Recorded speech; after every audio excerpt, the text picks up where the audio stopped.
kami Leader Speak mau ngundang seseorang gitu ya untuk sharing jadi narasumber. Terus kemudian ya seperti biasa seperti hari ini juga saya hostnya. Lah kok ternyata takdirnya narasumbernya itu beberapa hari saya kontak nggak balas, ternyata beliau lagi sakit. Dan pas hari Seninnya saya masuk rumah sakit. Lah barengan. Kompak. Iya, coachnya lagi sakit juga ternyata Coach Surya. Beliau ngabarin mau operasi katanya. Oh ya Allah. Iya. Gitu. Nah, jadi takdirnya episode 54 ternyata hari ini teman-teman selamat datang dan terima kasih sudah bergabung di Leader Speak. Selamat datang untuk yang baru pertama join malam ini. Ya, ini adalah Leader Speak. Forum belajar, tempat belajar ya. Kalau Coach Surya bilang ini forum ini apa itu namanya? Obrolan warung kopinya para leaders gitu ya. Jadi tempat kita belajar bareng, kita saling sharing, saling diskusi. Akan setiap Senin malam pukul 20.00. Dan di sini teman-teman, kita bukan webinar ya, bukan seminar online nih. Jadi di sini adalah forum diskusi, forum belajar bareng. Buat teman-teman yang bisa on cam, monggo on cam. Buat teman-teman yang nanti mau sharing, mau diskusi, monggo bisa on mic, on cam kapan aja. On cam dari awal ya. Kalau on mic raise hand dulu, langsung on mic monggo, gitu ya.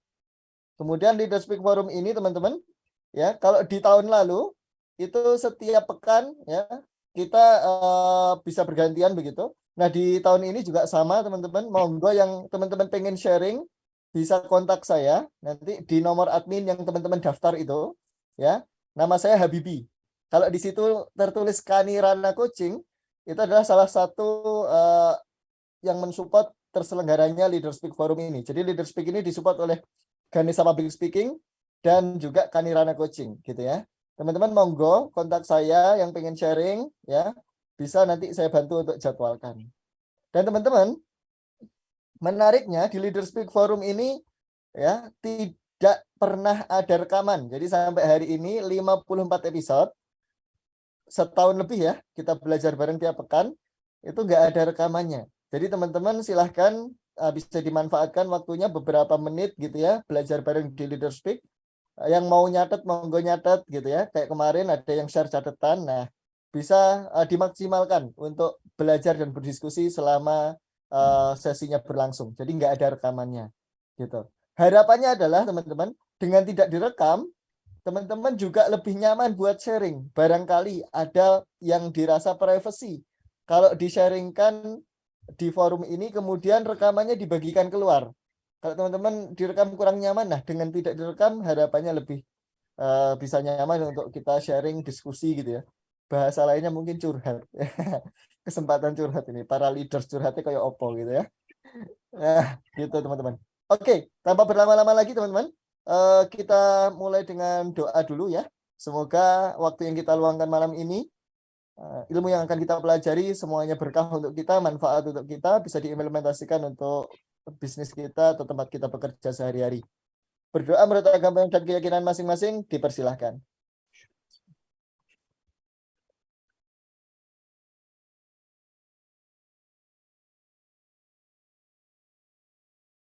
Amin.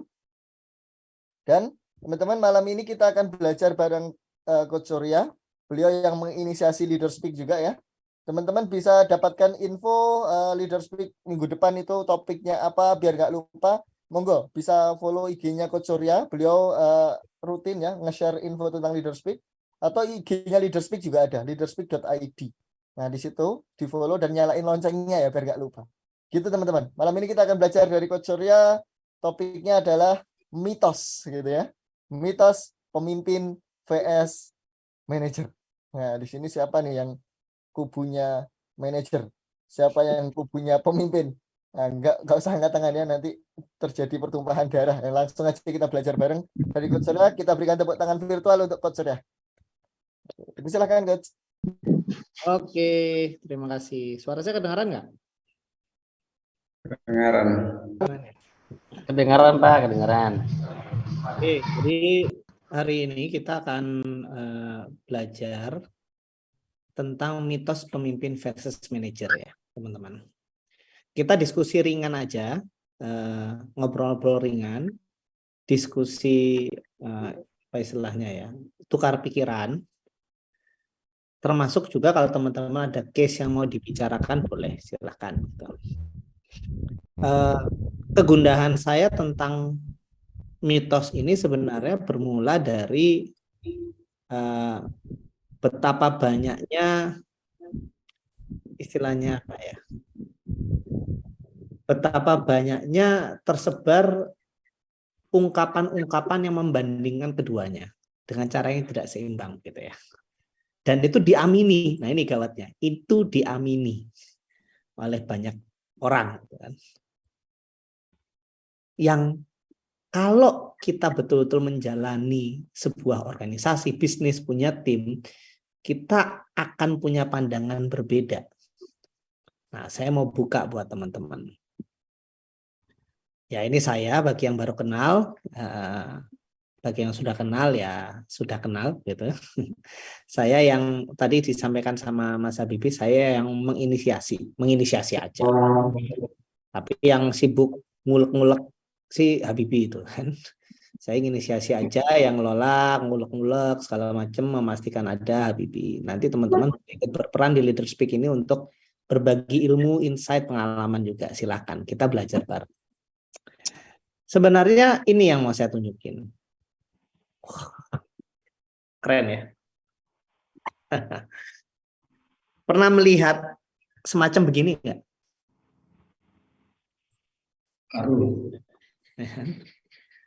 Kesannya apa yang timbul kalau orang bikin gambar begini?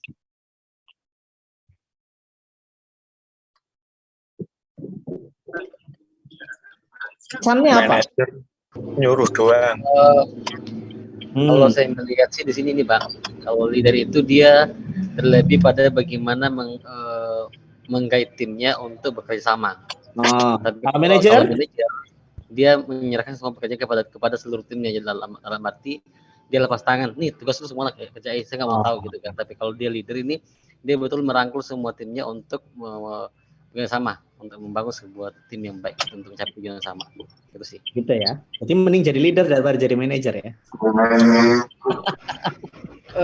Tergantung ini sih posisi masing-masing. Selama ini kan kita memang nggak pernah membedakan di antara manajer atau leader yang mana sih gitu, karena memang dari sisi pekerjaan sih memang bersama sih, leader atau manajer, tapi kayaknya konsepnya sama sih sebenarnya kalau selama ini aku tahu sih gitu Pak. Oh gitu, jadi leader sama manajer sama. Iya betul. Oke, Mas Novan, leader jadi hero. Nah ini juga nih, Mas Novan, yang terbayang adalah leader jadi hero, ya. Oh, leader mengayomi. Saya ini sambil baca chat ya teman-teman ya. Leader itu ada empati katanya. Manajer sebagai bos. Ya. Itu kan yang timbul kesannya akhirnya. Dan gambar kayak gini tuh nggak cuma satu. Ada gambar-gambar begini nih. Coba yang sebelah kanan gimana?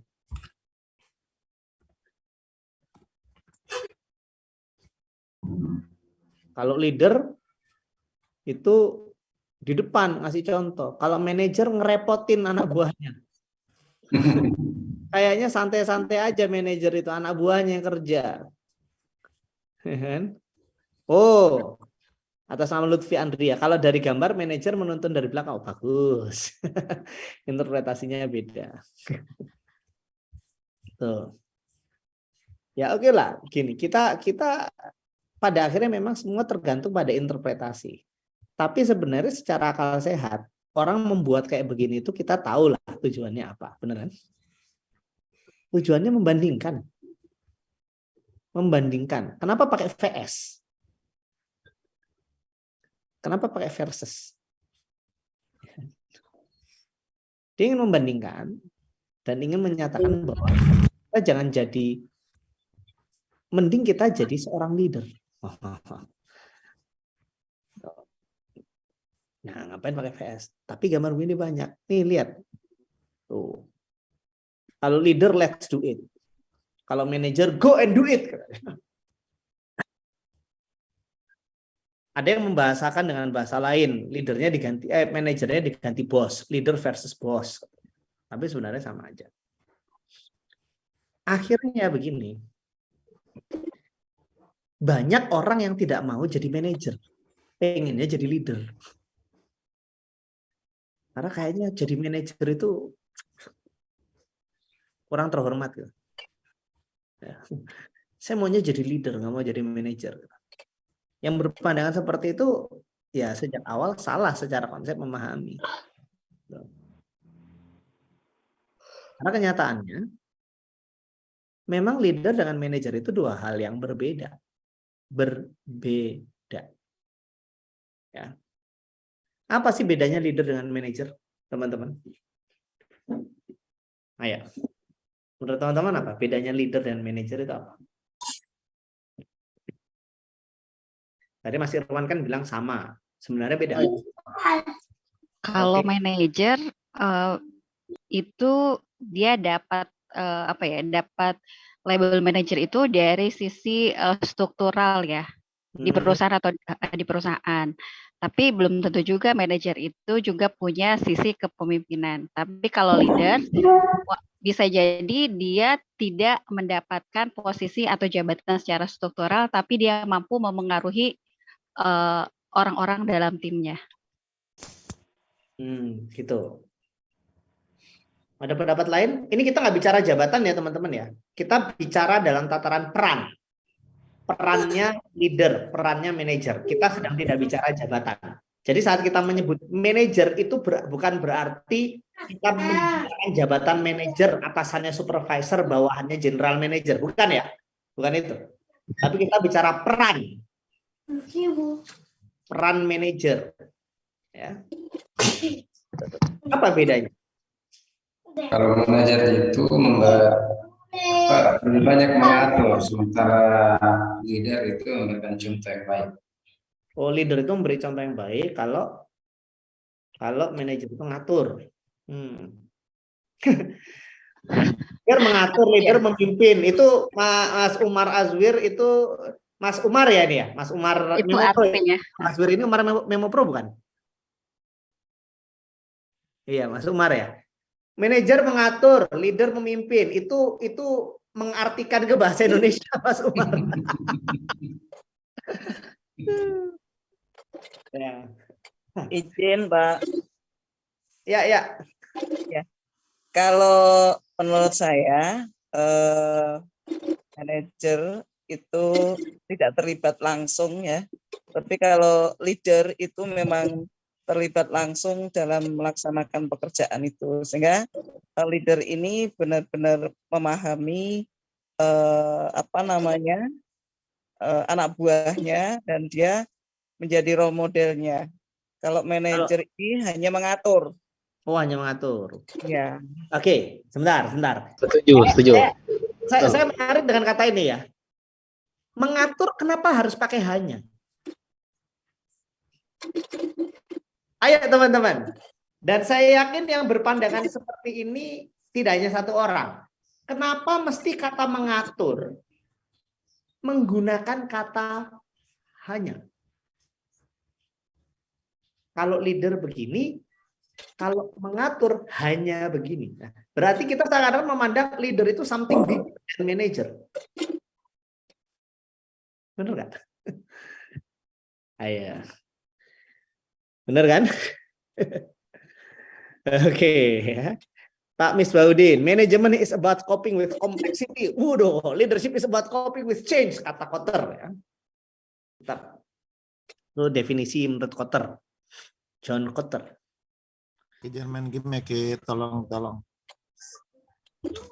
Gitu. Apa? Orang. Ayo, ada yang bocor. Iya, hati-hati dengan kebocoran. Ya. Mas Aditya, padahal mengatur tidak mudah. Ya. Sebenarnya kalau kita bicara definisi simple, saya tidak bicara definisi. Oh, ini ceng. Saya posnya. Oke, teman-teman bisa ini ya, bisa bertanggung jawab dengan mic-nya masing-masing. Kalau pas lagi tidak menyampaikan, boleh di-mute. Oke. Kalau kita bicara definisi mudahnya, saya katakan definisi mudah, bukan definisi textbook ya. Pemimpin atau leader itu menentukan arah perjalanan. Oke. Manajer itu memastikan harapan tim terlaksana.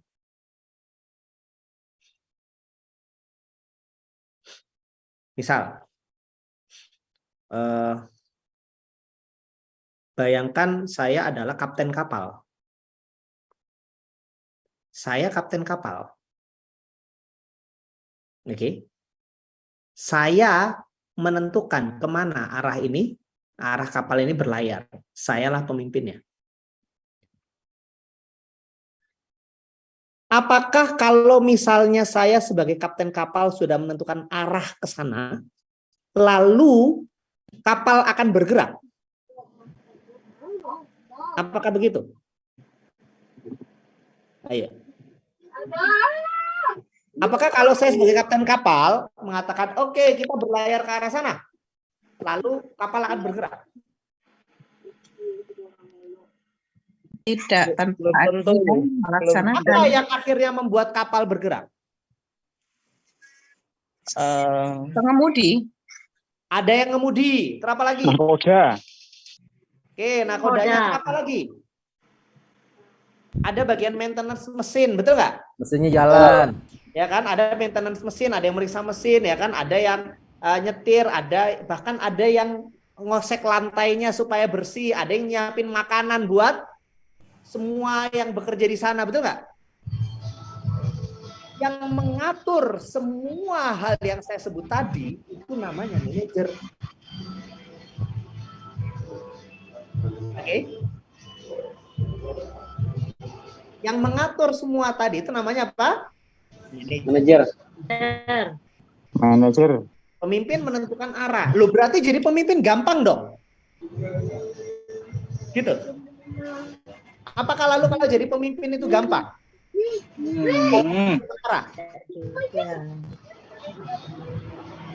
Kalau saya punya bisnis, teman-teman, kalau saya punya bisnis, ini ya, kita habis ini mengalami katanya ya, 2023 mengalami resesi, katanya, ya.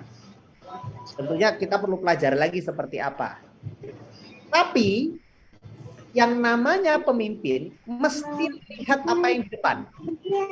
Pemimpin mesti mempelajari resesi ini akan gimana, bagaimana mempengaruhi bisnis kita supaya bisnisnya tidak terdampak secara signifikan. Saya harus menentukan arah bisnis saya kemana. Nah, itulah pemimpin. Jadi ibarat kalau kapten kapal tadi, kapten kapal mesti kenal lautan. Dia harus bersiap dengan ombak. Dia harus memprediksi ombak, ya kan? Dia harus mengenal bagaimana ciri-ciri lautan beserta semua hal yang ada di sana. Sehingga dia bisa tentukan kita bagusnya lewat sini, nggak lewat sini. Kalau lewat sini kita kena karang. Kalau lewat sini kita nggak sampai. Kalau lewat situ, menurut ramalan cuaca daerah situ akan kena badai. Nah, itulah pemimpin. Tapi yang memastikan kapalnya jalan, semuanya dapat makan, semuanya bekerja, itu manajer. Maka saat saya menentukan, oke, resesi akan begini, maka bisnis kita akan mengambil langkah ini. Yang membuat semua kata-kata seorang pemimpin itu terlaksana, itu namanya manajer. Jelas? Sekarang kita lihat. Kalau pemimpin tanpa manajer, yang ada adalah penghayal dengan mimpi-mimpi omong kosong, betul nggak? Saya cuma jadi pemimpin tapi nggak punya manajer. Kita akan ke sana, ngayal. Bisnis akan saya besarkan jadi begini, ngayal. Kalau teman-teman ikut sesi saya sebelumnya, 2 sesi sebelumnya waktu saya membahas hukum katup ya, masih mungkin teman-teman ada yang masih ingat saya bercerita tentang Ray Kroc dengan McDonald. Masih ingat nggak teman-teman? Bagi yang hadir. Ingat ya? Ray Kroc itu seorang pemimpin yang visinya ke depan. Begitu lihat McDonald-nya Dick dan Maurice McDonald, dia langsung punya pandangan yang jauh ke depan. Ini McDonald bisa diginikan, bisa digitukan. Dia bisa diarahkan ke sini, dia bisa dibesarkan sampai begini. Begitulah pemimpin. Pemimpin punya imajinasi yang besar. Dia bisa melihat jauh ke depan. Ya kan? Dia bisa memprediksi, dia bisa forecast ke depan seperti apa. Dan dia siap menantang resiko. Tapi kalau Dick dan Maurice kalau seorang rekrut nggak punya manajer, terlaksana nggak? Nggak punya. Enggak. Yang membuat akhirnya semua visinya itu terlaksana karena dia punya orang-orang yang berperan sebagai manajer, di mana orang-orang itu adalah para manajer yang hebat. Jadi kalau kita cuma bicara saya mau jadi leader, nggak butuh peran manajer, omong kosong. Penghayal kita. Mimpi-mimpi kosong aja itu. Ya. Sebaliknya, gimana kalau seorang manajer tanpa pemimpin? Dia hanya menjalankan, yang ada hanya peran manajer aja. Nggak ada yang betul-betul jadi pemimpin di sana. Maka yang terjadi hanya rutinitas tanpa arah, tanpa makna. Kayak roda muter aja gitu. Muter, semua terlaksana, semua terjadi. Tapi ini buat apa nggak jelas. Kita tuh nggak jelas mengarah kemana. Gitu kan? Bahasa anak-anak zaman dulu itu zombie. Ya. Zombie. Gitu. Gerak tapi nggak ada makna. Ya pokoknya organisasi ini jalan, tapi nggak tahu ini sebenarnya mau kemana, mau mencapai apa. Pokoknya jalan aja udah. Jalan, muter. Yang penting target tercapai, tapi jalan aja. Nah, yang kalau nggak jelas arah, syukur-syukur kalau arahnya ke arah yang lebih baik. Kalau ternyata ke arah yang lebih buruk, hancur, ya kan? Karena tidak ada yang memandang jauh ke depan. Tidak ada yang punya visi besar. Tidak ada yang punya imajinasi tinggi. Tidak ada yang berani menantang resiko, ya, untuk melakukan sesuatu yang berbeda.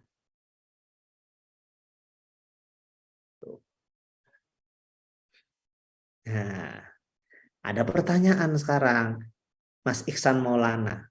Menarik pertanyaan. Gimana UMKM yang baru punya 2 atau 3 orang anggota tim? Sebentar dulu. Saya belum bicara orang, saya belum bicara jabatan. Ini peran, ya. Ini peran. Baru peran. Ya. Pertanyaan saya sekarang begini. Misalnya, saya jadi direktur di sebuah perusahaan. Misalnya. Pertanyaannya, saya pemimpin atau manajer? Pemimpin. Masa? Idealnya kudunya keduanya kali ya. Oh, idealnya keduanya. Idealnya keduanya. Oh, ya kalau ideal ya. Pemimpin kali. Pemimpin apa manajer? Manajer. Manajer. Manajer apa pemimpin?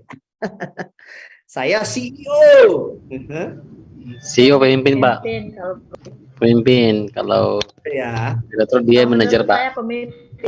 Ya, masa. Manajer. Nah, Mas Adib nih, peran jabatan sama hal peran seorang ayah bisa dilakukan oleh yang bukan ayah kandung. Oke. Nah, boleh nanti kita bahas itu. Nah, sekarang gini, saya ini CEO. CEO kan hanya jabatan. Direktur itu cuma jabatan loh. Cuman sebuah label jabatan. Mbok jenenge CEO, juga direktur, apa eksekutif director sebuah lah, ya namanya apa gitu ya. Itu kan hanya sebuah label jabatan. Dia menjadi pemimpin atau manajer atau keduanya tergantung 2 hal. Pertama adalah sejauh mana wewenang dia. Kedua, apa yang dia lakukan dengan wewenang. Contoh nih ya, contoh nih. Kemarin saya ngobrol dengan salah satu kepala sekolah swasta ya di salah satu kota di Jawa Tengah. Dia kepala sekolah swasta ya. Kami ngobrol-ngobrol tentang sekolah. Bagaimana peran kepala sekolah, terutama berkaitan dengan manajer dan pemimpin. Dapat insight dari obrolan itu. Oh, ini tentu ada 1-2 yang enggak, tapi ini berlaku umumnya ya. Katanya begini. Kalau kepala sekolah negeri biasanya lebih banyak perannya sebagai manajer saja. Kenapa? Karena sudah ada arah dari atas yang tidak bisa diotak-atik.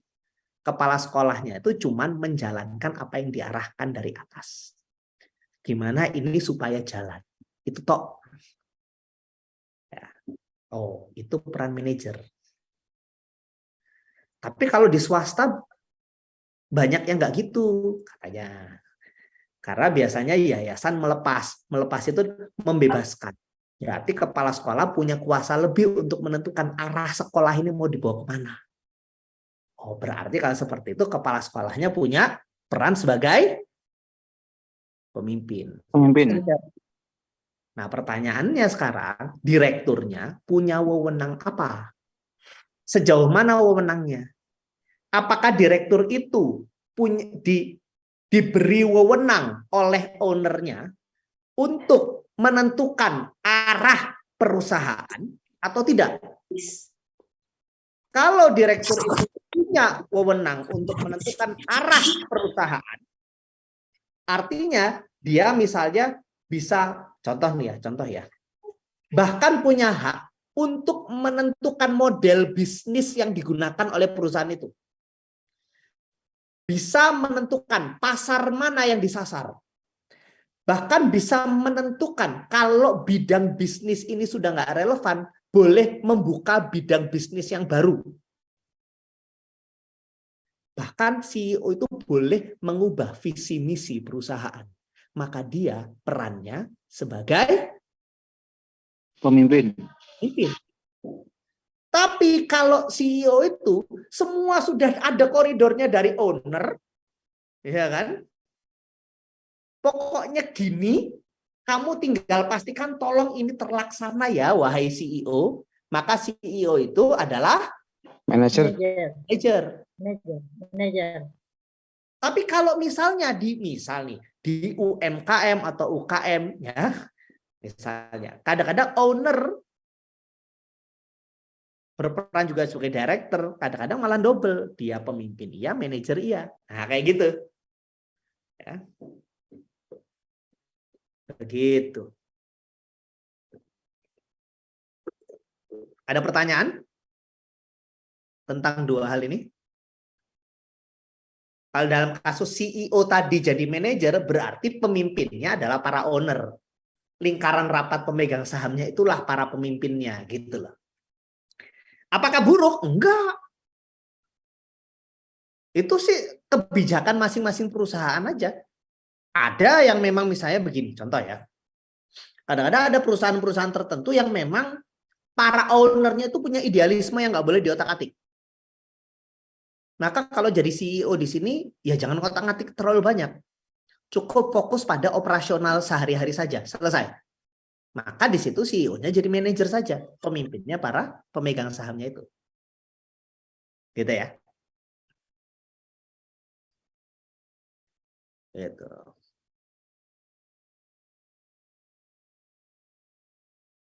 Endapkan dulu. Ada yang mau ditanyakan dulu nggak sampai di sini?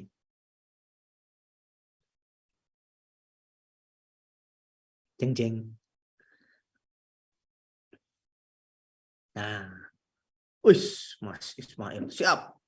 Dalam suatu organisasi, tidak semua orang punya kapasitas sebagai seorang pemimpin, tapi di sisi lain diperlukan jenjang karir bagi para personal kontributor. Apakah dengan konsep manajer dan leader ini orang yang tadi bisa diberikan fungsi manajer tapi bukan leader? Gini, ya. Kalau saya melihatnya memang begini.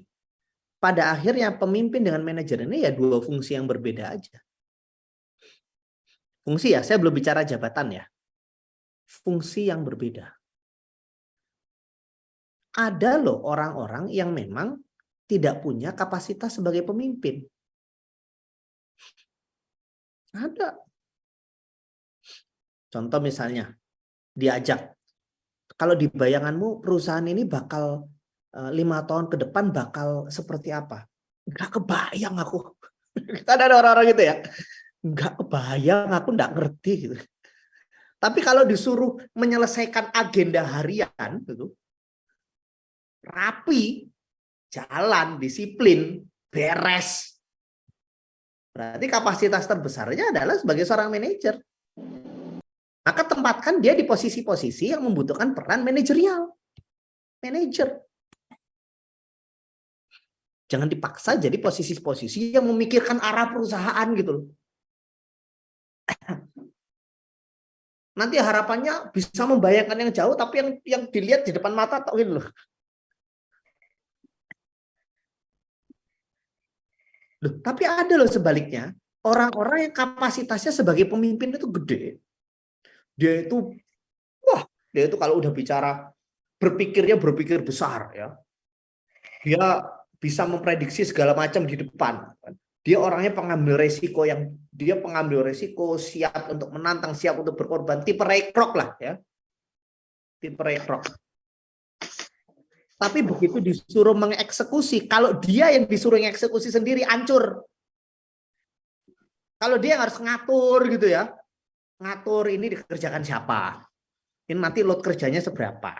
Oke, nanti ini koordinasi bagian ini dengan bagian ini koordinasinya gimana? Ini butuh sumber daya berapa banyak? Oh, nanti ngatur keuangannya gimana? Hancur semua.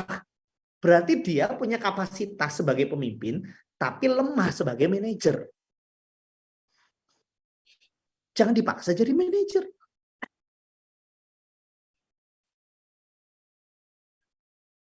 Jadi dua hal yang berbeda. Itulah kenapa nggak bisa diversuskan gitu loh. Pemimpin versus manajer. Makanya pemimpin versus manajer itu mitos.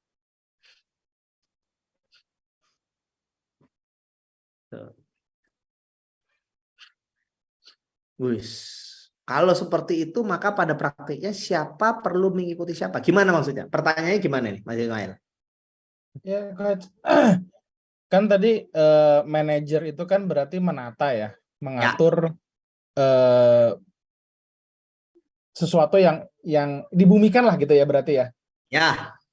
Nah, sementara leaders atau pemimpin itu dia membangun tujuan gitu, membangun goals dan segala macam. Nah, kalau seandainya memang tadi ini seperti kata Mas Adib gitu ya, ini tuh adalah dua fungsi yang berbeda dan bukan menjadi jenjang karir gitu. Artinya memang ada orang yang ranahnya ke manajer, ada ranahnya ke leader. Nah, pada prakteknya di satu perusahaan kan berarti perlu ada siapa mengikuti siapa gitu loh. Maksudnya gini. Kalau sehari-hari itu kan kita selalu berkutat pada operasional sama pengembangan di semua fungsi ya. Maksudnya misalnya di ranah operation pun gitu ya. Apakah kita hanya di satu sisi di ranah operation itu kita butuh berbicara tentang bagaimana menyelesaikan daily routine gitu ya, daily routine. Di sisi lain kita juga perlu berbicara tentang bagaimana kita mengefektifkan operasional misalnya gitu kan, bagaimana membuat operasional ini lebih meningkat kualitasnya, availabilitas dan segala macam. Berarti kan pengembangan dari ranah operasional. Ini contohnya di operasional gitu ya. Nah, berarti kan kalau saya memandang dari obrolan barusan, yang daily routine ini di-manage oleh si manajer. Sementara how to improve-nya itu dipikirkan oleh si leader kan gitu. Ya. Nah, seringkali kan resource yang terbatas ini jadi tarik-menarik nih, Coach Surya. Kita mau ngikutin, udah pokoknya benerin rutinitas. Oh, nggak bisa, kita mesti maju ke depan gitu ya. Nah, itu prakteknya itu kalau seandainya dua-duanya punya program gitu ya. Ini manajer ini yang mengikuti arahnya si leader, atau leader yang ngikutin arahnya manajer supaya tetap sustain gitu. Gimana ya? Gitulah kira-kira ya. Gini.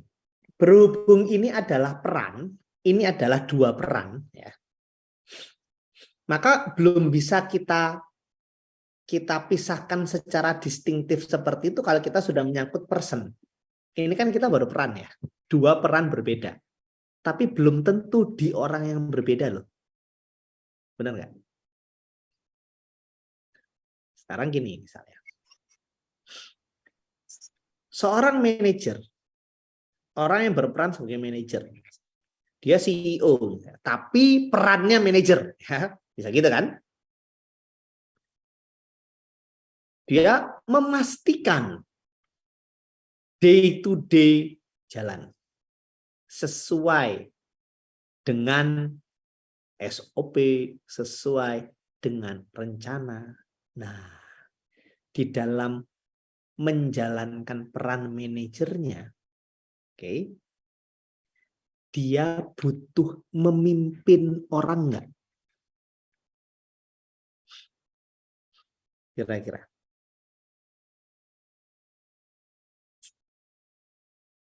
Butuh nggak? Nih ya, pelan-pelan ya. Kalau pemimpin menentukan arah, berarti dia kan memimpin sebuah organisasi, betul kan? Pemimpin menentukan arah, berarti dia sedang memimpin organisasi. Betul. Dalam skala yang lebih kecil, ada yang namanya kita konsep memimpin manusia, memimpin orang. Ya. Nah, dalam peran sebagai manajer, supaya orang-orang ini mau ngikutin SOP, oke, manajer perlu memimpin person to person nggak? Perlu.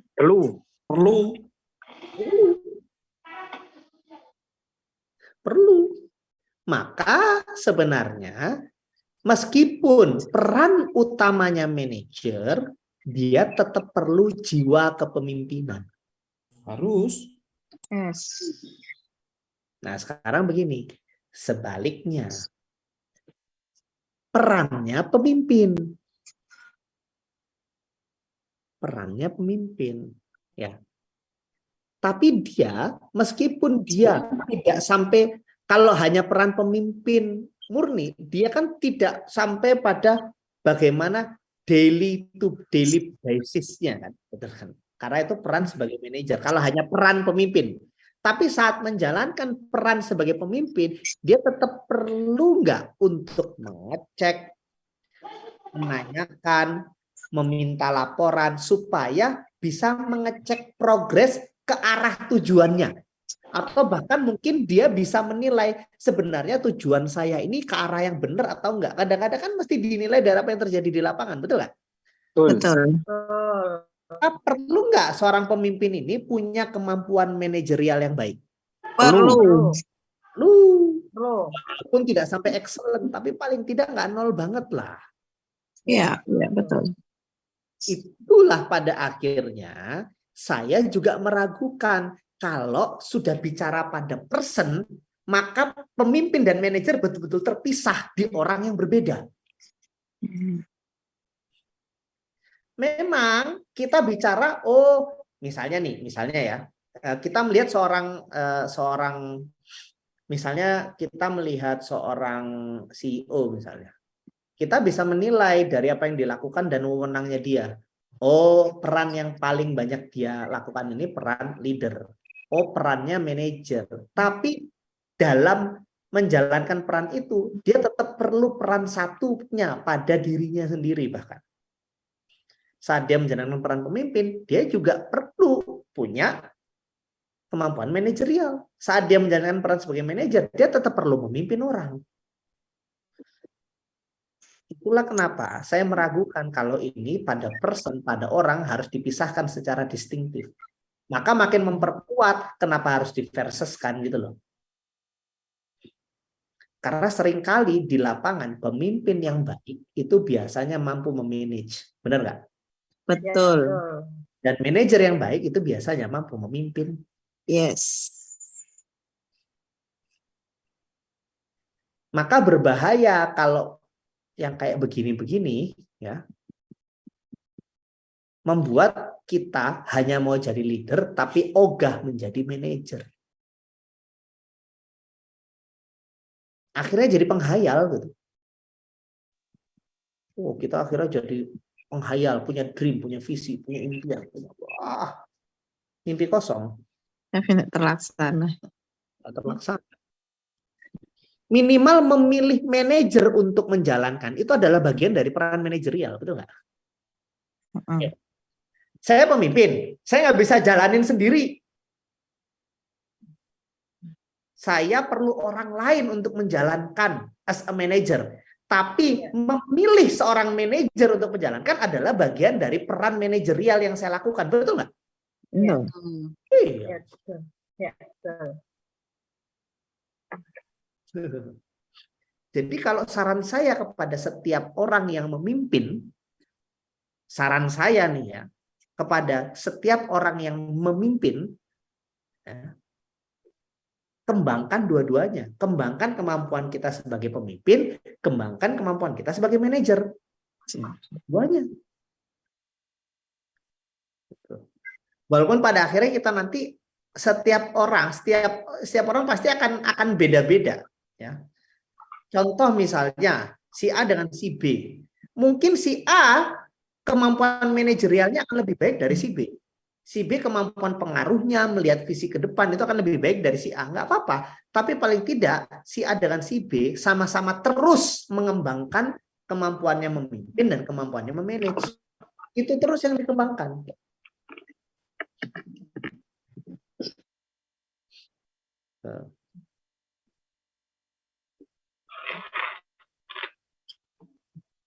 Coach, yes. Kalau dalam kasus yang tadi tuh si A dan si B ya, kasus yang barusan, sebaiknya siapa yang memiliki kewenangan lebih tinggi? Kewenangan lebih tinggi untuk? Kan tadi si A punya kapasitas kepemimpinan yang lebih tinggi dibandingkan manajerialnya. Si B sebaliknya kan. Kalau mereka ada di dalam sebuah tim. Oh, yang dikasih jabatan lebih tinggi siapa? Yes. Nah. Yang dikasih jabatan lebih tinggi. Kalau nah ini kontekstual juga pada akhirnya. Kalau misalnya contoh misalnya secara normal ya Mas Ismail ya, mestinya yang kemampuan leadership-nya lebih tinggi itu secara normal jabatannya lebih tinggi secara jabatan. Normalnya. Kenapa? Secara umum di organisasi semakin ke atas semakin strategis, betul nggak? Ya kan? Semakin ke atas semakin strategis, semakin ke bawah semakin taktis kan sebenarnya. Semakin taktis dan semakin teknis. Normalnya. Tuh. Tapi tetap akan melihat perusahaannya seperti apa.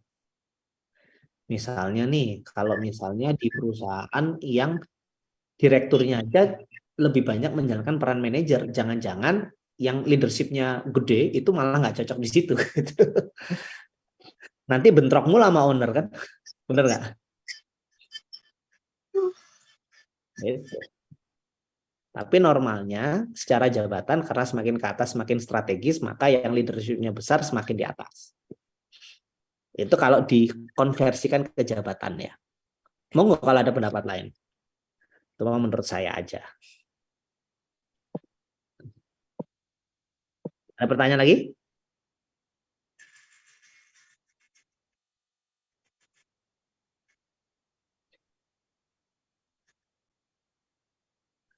Oh, Mas Adib, saya punya teman jabatannya di kantor hanya GM, tapi dia punya pengaruh tinggi bagi arah perusahaan, bahkan seringkali direkturnya nurut sama dia. Di saat itu pemimpinnya ya si GM-nya itu. Nah, balik lagi, ini kan bukan jabatan, ini peran ya.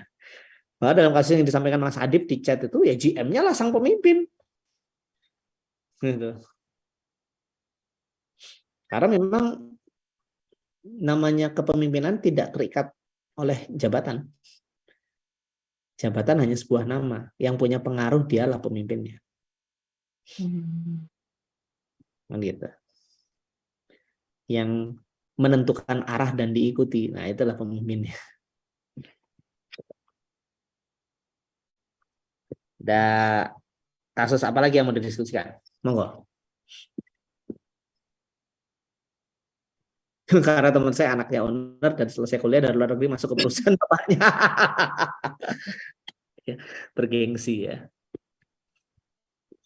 Monggo teman-teman bisa on on mic ya, yang mau diskusi. Boleh yang mau diskusi. Bisa langsung on mic.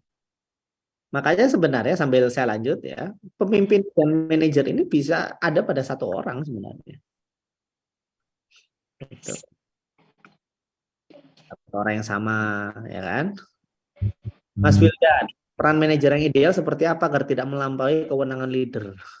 Loh, manajer yang ideal itu, ya, manajer yang ideal. Ini peran ya. Begitu arah sudah ditentukan oleh sang leader, arahnya. Manajer itu yang dia lakukan hanya fokus memastikan semua bergerak ke sana. Jadi supaya tidak melampaui ya arahnya jangan dirubah.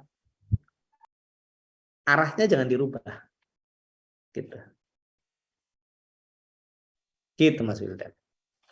Mau tanya Mas Riam? Boleh. Oke.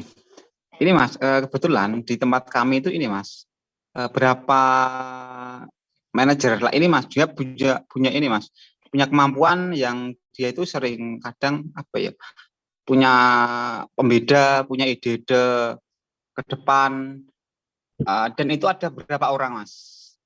Itu baiknya agar nanti itu lebih optimal, itu gimana ya cara memberi ruang gitu Mas? Cara memberi ruang atau apalah agar nanti apa ya intinya bisa optimal untuk semuanya, perusahaan jauh lebih maju dan intinya organisasi bisa semakin besar seperti itu Mas. Gimana Mas? Ini seorang pemimpin kalau menghadapi, nah ini uniknya ya, kenapa pemimpin dengan manajer kadang-kadang agak sulit untuk dibedakan kalau kita udah bicara person ya. Ya. Misalnya saya adalah seorang pemimpin, di bawah saya ternyata banyak ide-ide. Ini mental pemimpin nih di bawah saya. Punya ide-ide, harusnya kita ke sana ke sini, punya energi, punya kemauan untuk apa? Menangani resiko, ya. Punya dream yang jauh ke depan, gitu, punya energi yang besar untuk mengubah arah, gitu ya. Gitu. Jadi biasanya mental pemimpin di dalam perusahaan itu dia punya energi untuk mengubah arah. Bukan sekedar punya ide. Kalau punya ide, hampir semua orang bisa punya ide. Ya. Tapi dia cukup punya energi untuk mengubah arah nih. Dia cukup punya energi untuk mengubah arah nih. Ya. Ternyata untuk ngadepin orang seperti itu, pemimpin ini perlu kemampuan manajerial untuk memanage para pemimpin. Nah, loh.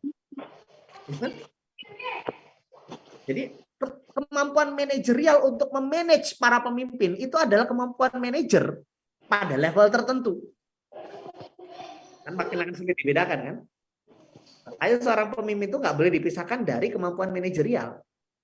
Kalau kita jadi pemimpin, jadilah manajer yang baik juga. Kalau saya sering bilang begitu ke teman-teman. Ya, kalau kita jadi pemimpin, mau jadi pemimpin, jangan cuma punya energi untuk arah doang. Jadilah manajer yang baik gitu. Termasuk manage tentunya, memanage jadwal. Ya, kan ilmu manajerial itu luas ya. Ilmu manajer untuk memanage jadwal, ilmu manajer untuk memanage sistem, ilmu manajer untuk memanage orang, ilmu manajer untuk memanage para pemimpin itu ilmu manajernya beda.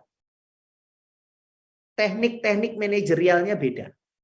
Ya, itu nanti silakan diulik Mas Farid. Ya gampang. Manajer itu kita kayak kalau punya binatang piaraan, nih bayangin ya, manajer itu simpelnya begini. Kita itu punya binatang piaraan. Ya. Kalau kita punya binatang piaraan, yang kita lakukan apa sih? Rawat, betul nggak? Terus apa lagi? Perhatian ya. Perhatian ya kan? Supaya apa? Supaya diajari biar nurut. Nah, biar si binatang ini nurut, terus tetap hidup, nggak mati, betul kan? Iya. Yeah. Tetap bisa jadi hiburan keluarga. Akhirnya kita ngasih makan, betul kan? Kalau dijual laku tinggiin, ya kan? Nah, sekarang pertanyaannya, kita miara kucing sama miara singa, ilmu manajemennya sama atau beda? Beda. Ya, gitu aja. Oh iya. Analoginya paham ya? Ya, paham ya?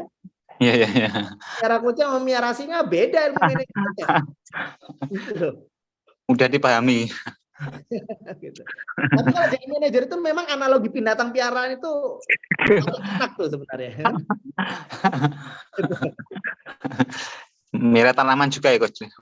Miara tanaman, betul. Miara tanaman yang nggak disiram 3 hari masih kuat dengan miara tanaman yang sensitif, miara tanaman yang gampang dapat ulat gitu. Beda ya Coach. Beda itu kan. Intinya ini Coach, berarti kita sama aja ngelola makhluk hidup, entah tanaman entah hewan gitu ya Coach berarti ya. Oh, gitulah kira-kira jadi manajer itu. Ya, siap, terima kasih banyak. Nah, oke, pertanyaan di chat ya. Oh Mas Adib, leader do the right thing, manager do the things right. Betul. Nah, itu mungkin ungkapan yang sudah sering kita dengar ya tentang perbedaan peran leader dengan manager. Leader itu do the right thing, makanya dia menentukan arah mana yang benar dan mana yang salah. Itu leader. Ini benar, ini salah. Manager do the things right. Begitu sudah menentukan arah, dia melakukannya dengan benar.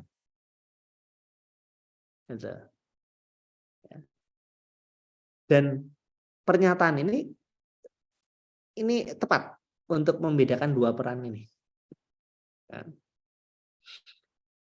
Karena seorang leader, mau kita bilang kita harus do the right thing, tapi tidak ada yang memastikan the right thing itu dilakukan dengan right, ya jadi wrong juga gitu.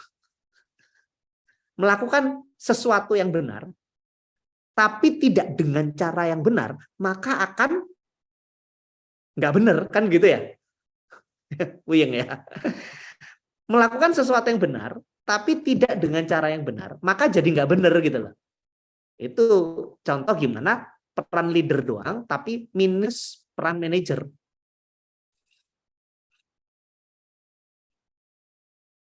Oke, leader strategi and direction ya. Manager execution, ya boleh kira-kira kayak begitu. Nanti kalau bicara manager, bicara execution, ya semua hal yang nanti ngikutin di execution itu, bicara planning, penyiapan sumber daya, pengaturan sumber daya, ya kan? Itu ngikut ke situ. Ya. Tuh. Mas Ismail, di beberapa perusahaan bahkan ada satu bagian apa ini yang fungsinya menentukan arah perusahaan, isinya mulai level staff sampai dengan GM-nya, kerjanya menentukan arah semua. Gimana tuh, Mas Ismail? Ada satu bagian yang fungsinya menentukan arah perusahaan, isinya mulai level staff sampai GM. Apa ini? Ya ada beberapa perusahaan yang misalnya kayak si office gitu ya.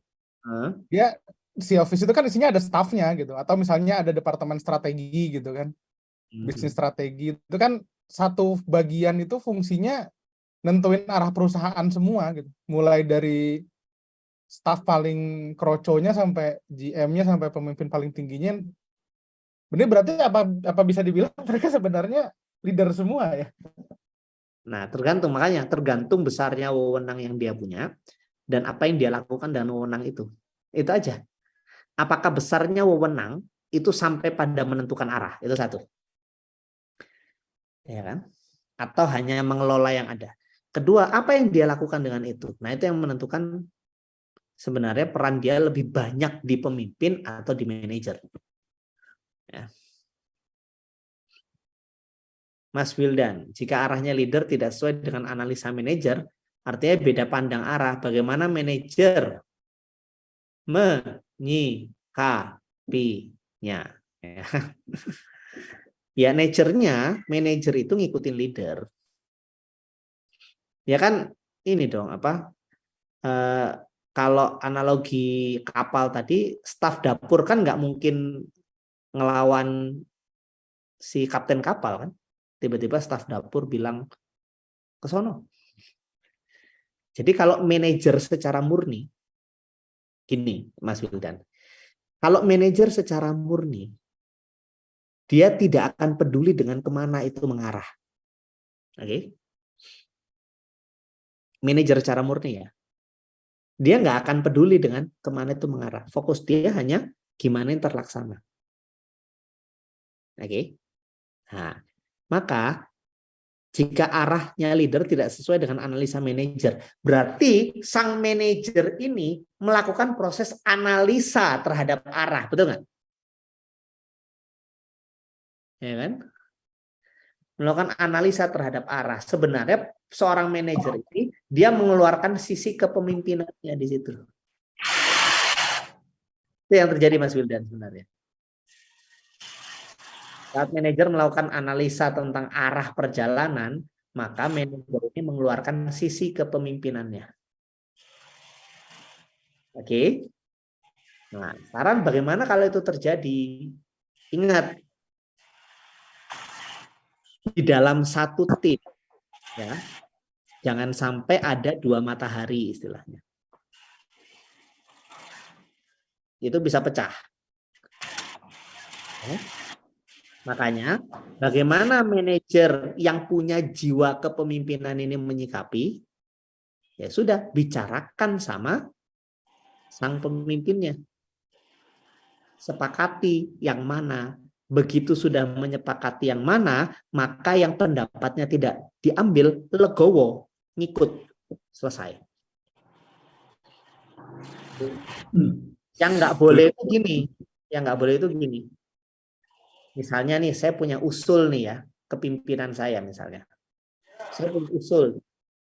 Terus usul saya nggak diterima, ya kan? Udah nggak sepakat nih. Waktu membicarakan, ya sudah kita sepakat nggak pakai saran saya, pakai sarannya dia. Sepakat. Kalau sudah sepakat, harusnya sama-sama tanggung jawab dong. Tapi saya ternyata bikin makar di belakang. Nah ini yang nggak boleh. Ya. Mas Arief, tanya apa? Ya. Assalamualaikum dan teman-teman yang lain. Ini saya menarik sekali gitu kan. Ketika jadi, suaranya keresek-keresek Mas. Sudah dengar? Sudah dengar? Ah, ini udah dengar. Udah ya. Ya, jadi ini menarik sekali obrolan malam hari ini ya terkait dengan apa istilah manajer dan pemimpin. Dan dari pengalaman saya, gitu kan, dari pengalaman saya ketika ada ini ya istilahnya perusahaan yang pernah saya kerja gitu kan sekitar 1 tahun yang lalu gitu kan, ketika saya menjadi seorang manajer, saya selalu memberikan akses kepada tim saya, gitu kan, memberikan akses kepada tim saya. Kebetulan ada 7 orang, gitu kan, 7 orang, dan saya berusaha untuk menjadikan dia sebagai seorang konseptor, ya, konseptor sebuah ide untuk kemajuan sebuah organisasi. Dan setelah itu saya melakukan analisa, gitu kan. Saya melakukan analisa apakah yang disampaikan, apakah konsep-konsep yang disampaikan itu sesuai dengan arah perusahaan atau tidak. Nah, setelah saya menemukan sebuah konsep yang memang betul-betul itu bisa menjadi kemajuan sebuah organisasi, kita selalu melakukan konsep PDCA, Pak. Ya kan? PDCA, Plan, Do, Check and Action, seperti itu. Jadi resultnya nanti jelas seperti itu. Dan ketika ada misi itu, nanti misinya di mana. Seperti yang saya lakukan di perusahaan seperti itu. Jadi mohon dikoreksi Coach Surya. Terima kasih Pak Arief. Ya. Ini kan bocor kayaknya dari Pak Jumaidin, boleh minta tolong di mute Pak Jumaidin. Siap. Nah, oke. Ya. Jadi gini, misal nih, coba kalau kita sudah memahami sama-sama bedanya peran. Ya, balik lagi, ini saya tidak sedang bicara jabatan ya, tapi peran pemimpin dan peran manajer. Ya. Ada satu masa di mana kita punya tim dan kita memberi kesempatan kepada tim untuk ikut menentukan arah. Ya. Mungkin awalnya tim kita begini, kamu kerjain aja yang saya suruh. Nah, awalnya begitu kan, benar nggak? Tapi lama-lama dengan berkembangnya tim itu, berkembangnya kemampuan si anggota tim kita, ya kan, gitu. Dan mungkin kadang-kadang kita sedang mempersiapkan pengganti kita, kan? Maka mulai ada beberapa orang yang kita ajak untuk ikut menentukan arah. Gitu. Itu sebenarnya kita sedang menumbuhkan jiwa kepemimpinannya dia.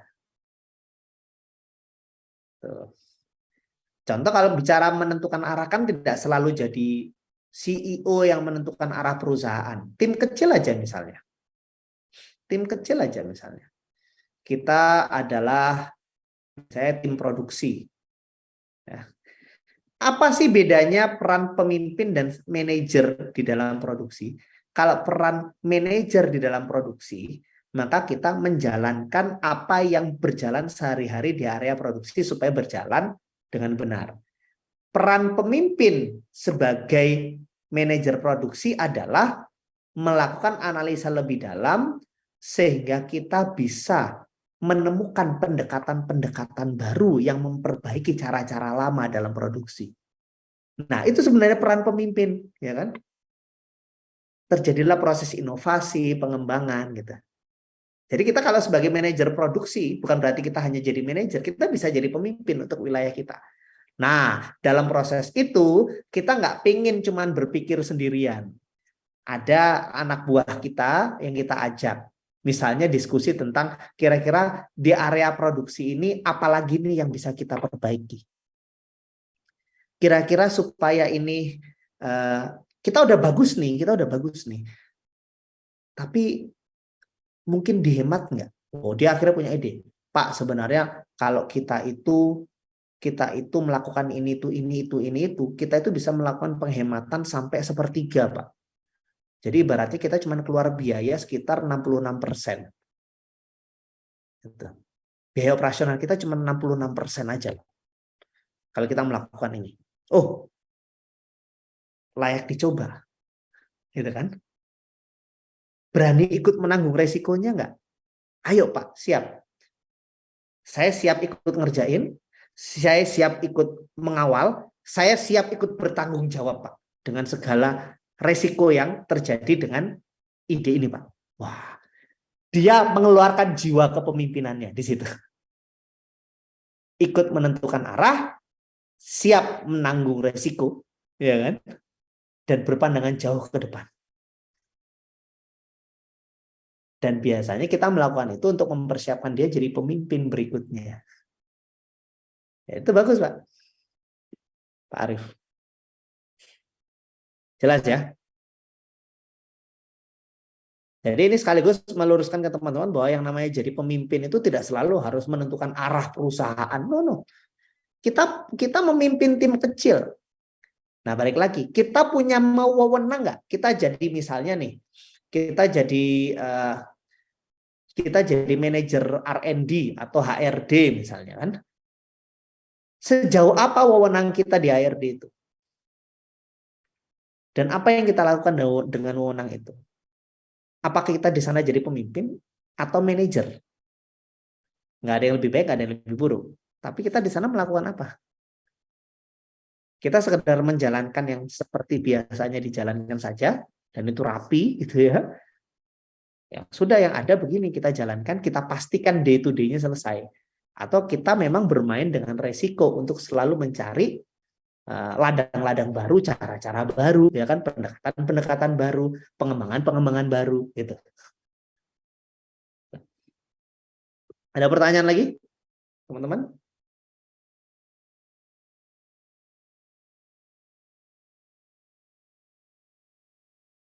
Oh, ini. Oke, Mas Ismail. Apakah belajar menjadi seorang pemimpin termasuk ikut menanggung tanggung jawab resikonya? Saya pernah menemui beberapa pimpinan yang tidak mau membagi tanggung jawab resiko dengan dalih bawahnya tidak dibayar cukup untuk itu. Ya, kita bedakan antara pemimpin dengan pimpinan ya teman-teman. Pimpinan itu jabatan.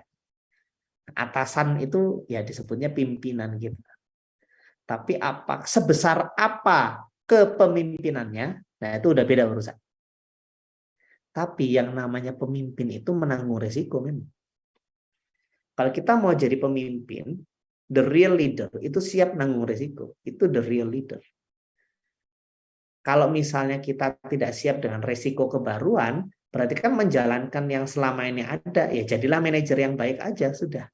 Yang penting day to day-nya selesai gitu dengan SOP yang ada. Nggak ada resiko yang nggak ada yang betul-betul resiko di situ kan.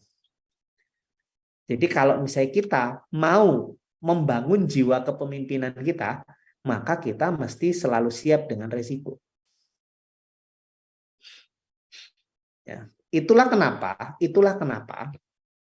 Ini saya bukan berarti promosi ini ya, bukan berarti promosi tentang profesi ya. Tapi kebanyakan para entrepreneur itu terasah jiwa kepemimpinannya.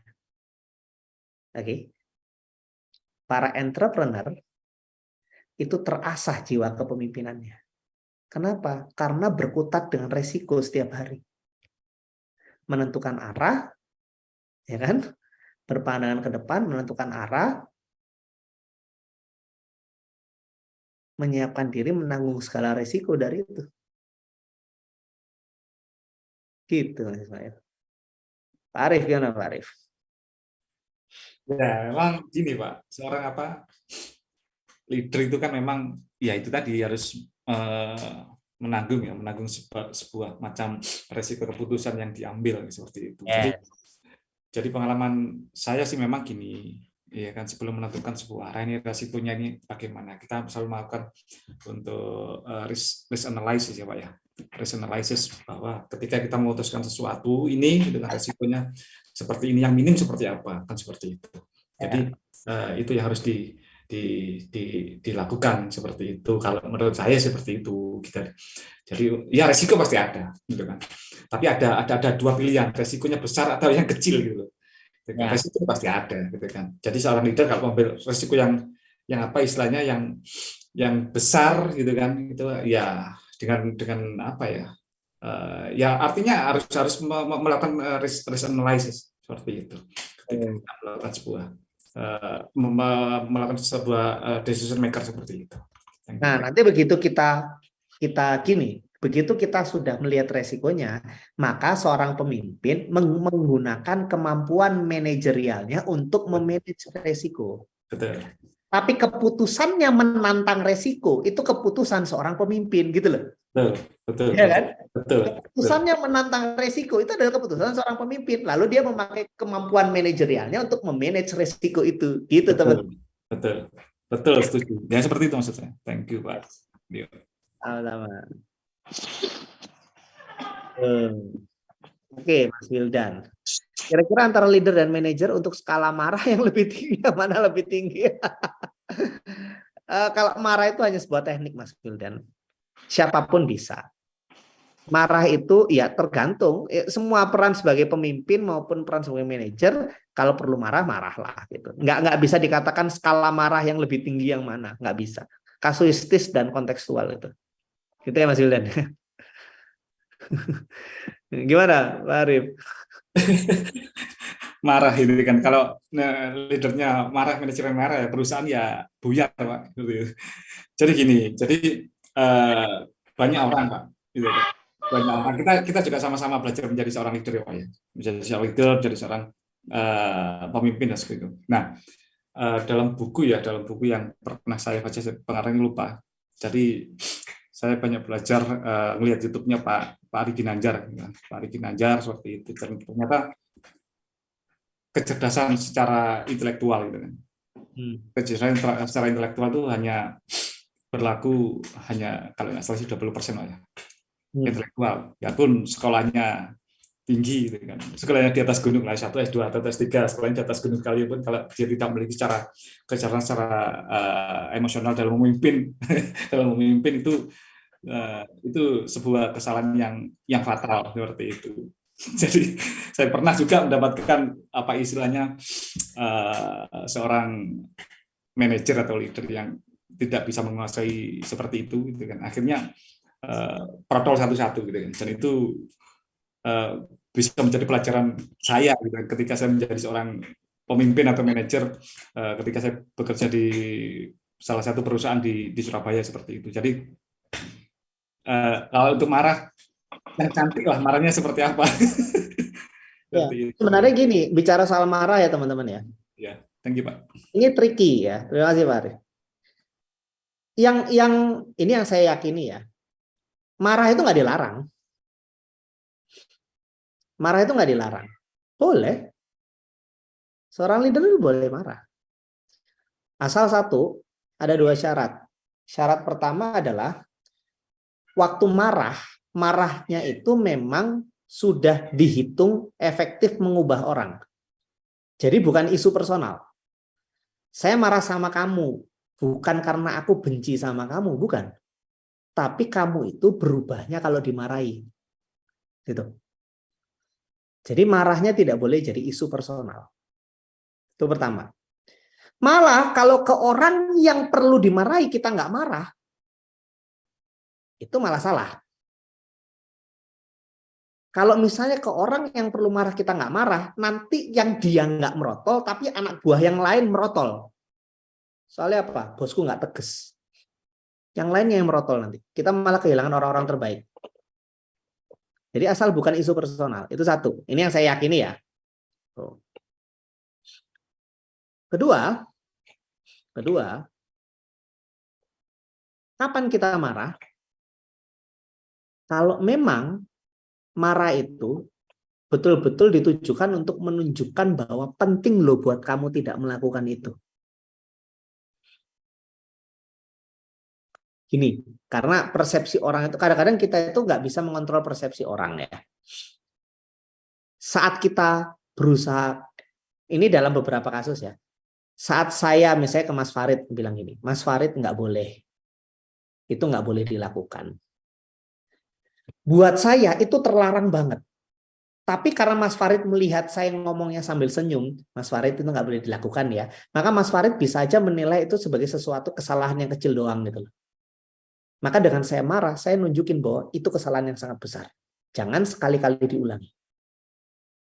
Karena itu saya akan marah. Jadi 2 situasi itu boleh-boleh aja marah. Kalau saya ya. Dan itu marah yang terkendali. Memang kalau marah yang tidak mengendalikan diri itu ya nggak boleh tadi kan. Marah yang isu personal itu berarti kita tidak mengendalikan diri. Yang terjadi justru kalimat-kalimat yang menyakitkan hati tapi tidak efektif. Nah, itu. Tidak menyentuh pada isu masalah. Itu tentang marah. Makanya saya katakan marah ini nggak bisa diukur mana yang lebih tinggi gitu. Lihat kasusnya. Termasuk kalau nggak perlu marah ya nggak usah marah. Jadi marah nggak boleh jadi kebiasaan. Gitu ya. Gimana Mas Farid? Mau tanya Mas, ini tadi saya baca postingan di Mas di Instagram Kanirana. Yang mana? Ini angkatlah seorang pemimpin karena memang dia bisa memimpin, bukan alasan lainnya.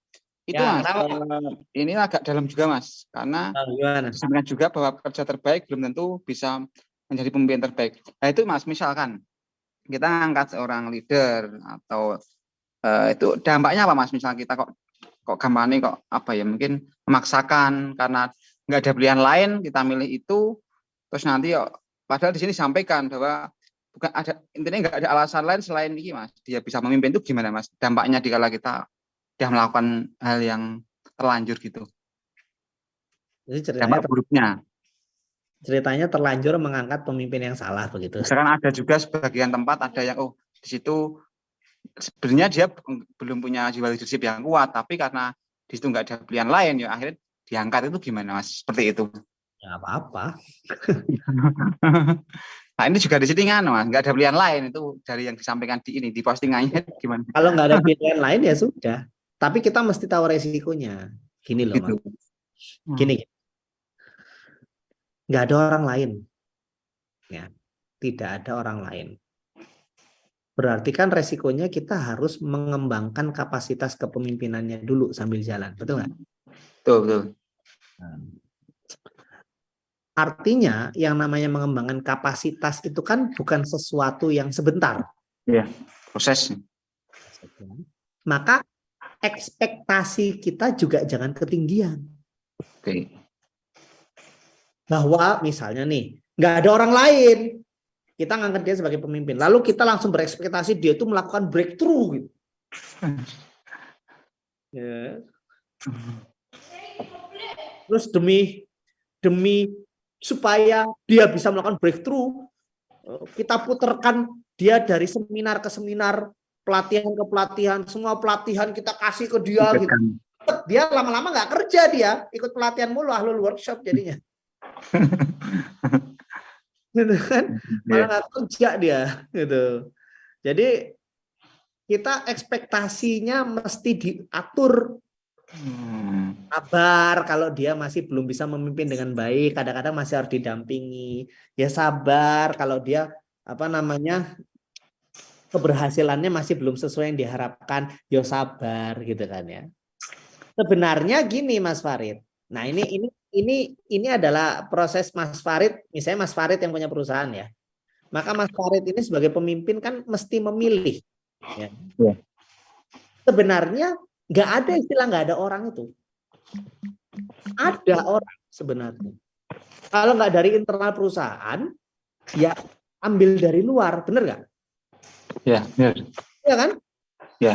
Tapi kan kalau kita ambil dari luar nanti begini alasannya. Ya, tapi kan ngambil dari luar nanti budayanya nggak sama. Nanti kan kalau ngambil dari luar, nanti dia minta gajinya saya nggak bisa bayar. Nanti kalau dia ngambil dari luar terus nanti dia tiba-tiba melakukan ini itu gimana? Semua yang disebutkan itu adalah resiko. Oke? Itu adalah resiko kalau rekrut dari luar. Tapi kalau misalnya menumbuhkan dari dalam, ada resiko nggak? Ada. Ya, sama-sama disadari resikonya, lalu memutuskan gitu loh. Ya sudah, melihat semua resiko itu saya putuskan dari dalam aja. Ya sudah, putuskan secara sadar, pahami resikonya, manage lah resikonya, manage juga ekspektasi kita, gitu Mas. Berarti ini Gus, ya intinya bagaimana kita bisa mengelola resiko gitu ya Mas Nur ya berarti ya. Bagaimana ya kemampuan untuk ini ya mengelola resiko gitu ya Mas Nur ya. Sebenarnya kalau lebih jauh lagi mengelola ekspektasi kita sendiri dulu deh. Oh gitu ya. Iya, kadang-kadang yang menjebak kita tuh ekspektasi kita sendiri gitu. Oke. Harapan kita. Siap. Ya, Sarid ya. Bisa dipahami. Terima kasih. Kalau misalnya kita ekspektasinya tinggi dan orang dalam nggak ada, ya sudah rekrut dari luar. Tapi kan ada resikonya. Ya sudah, hadapin resikonya.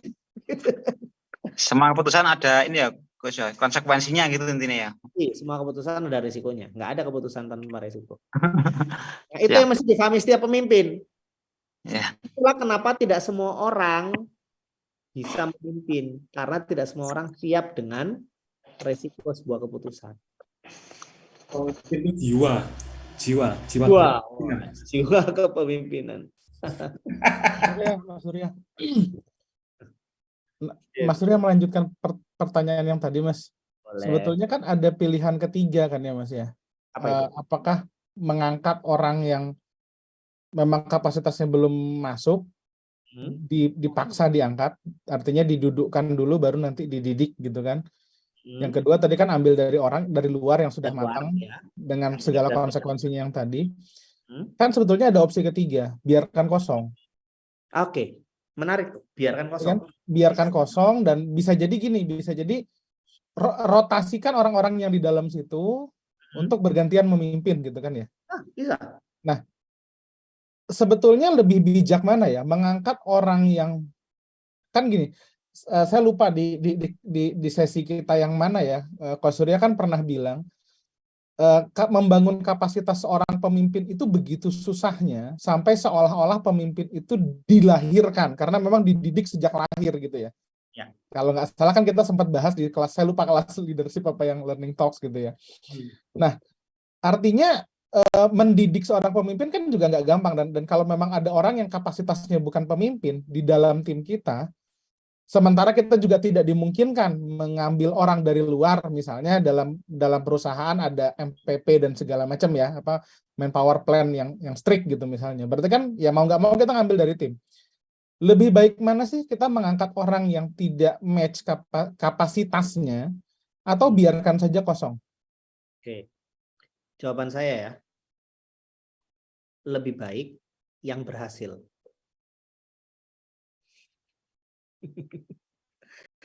Yang lebih baik adalah yang membuat berhasil.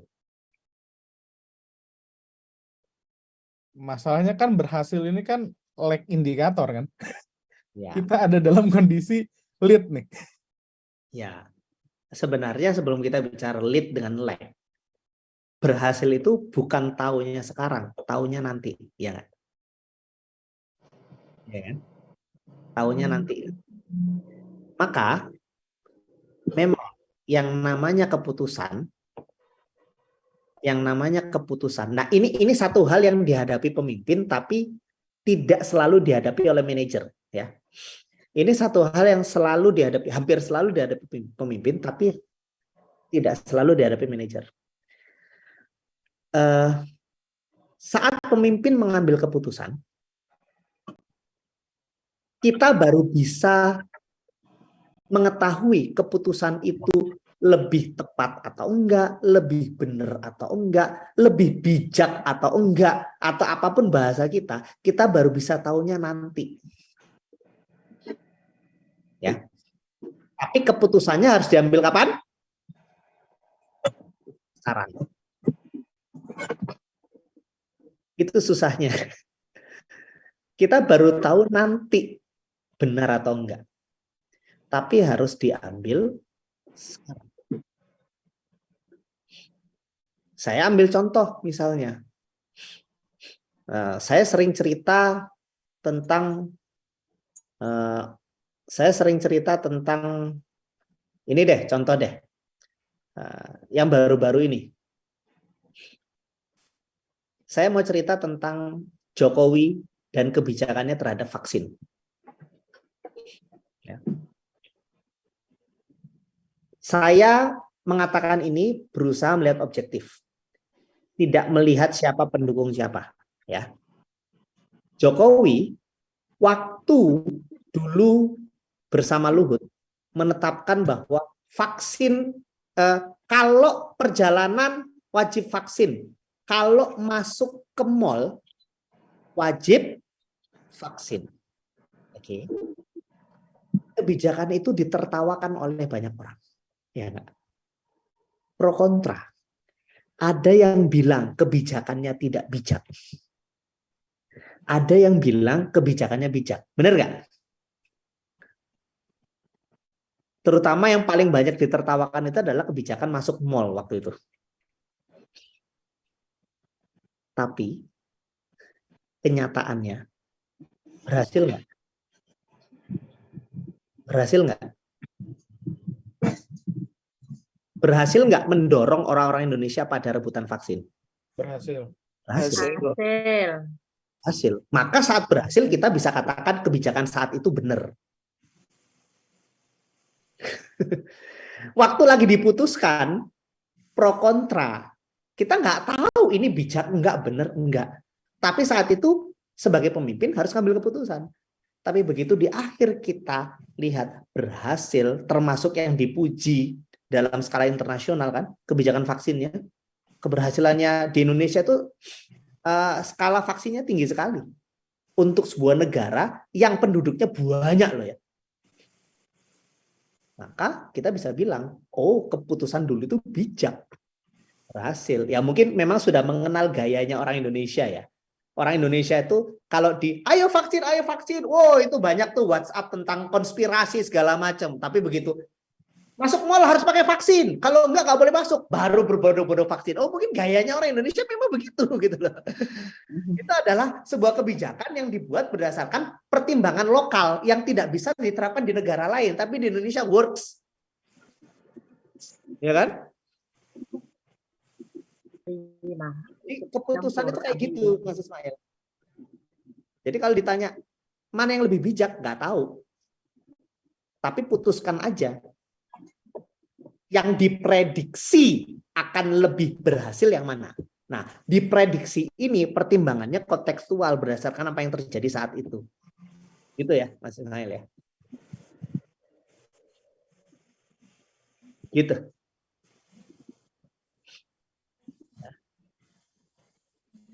Oke. Ada pertanyaan lagi?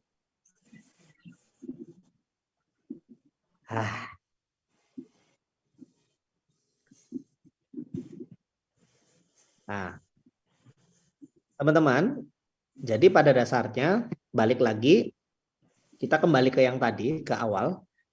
Pemimpin dengan manajer adalah dua peran yang berbeda, tidak untuk dibandingkan. Peran kepemimpinan butuh peran manajer. Tanpa peran manajer, peran kepemimpinan itu hanya mimpi-mimpi di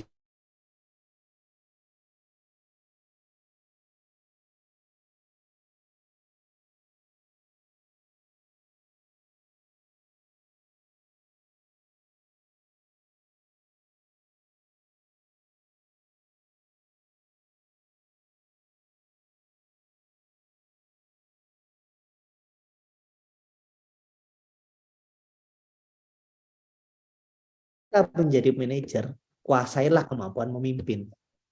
Tak perlu dipisah-pisahkan. Semua kita butuhkan untuk memastikan segalanya berhasil. Maka teman-teman, tidak ada yang lebih baik. Jadilah pemimpin sekaligus manajer. Nah, itu dari saya. Ini nomor saya, ini email saya, ini IG saya. Teman-teman silakan follow-follow, atau mungkin sebagian sudah jadi follower saya.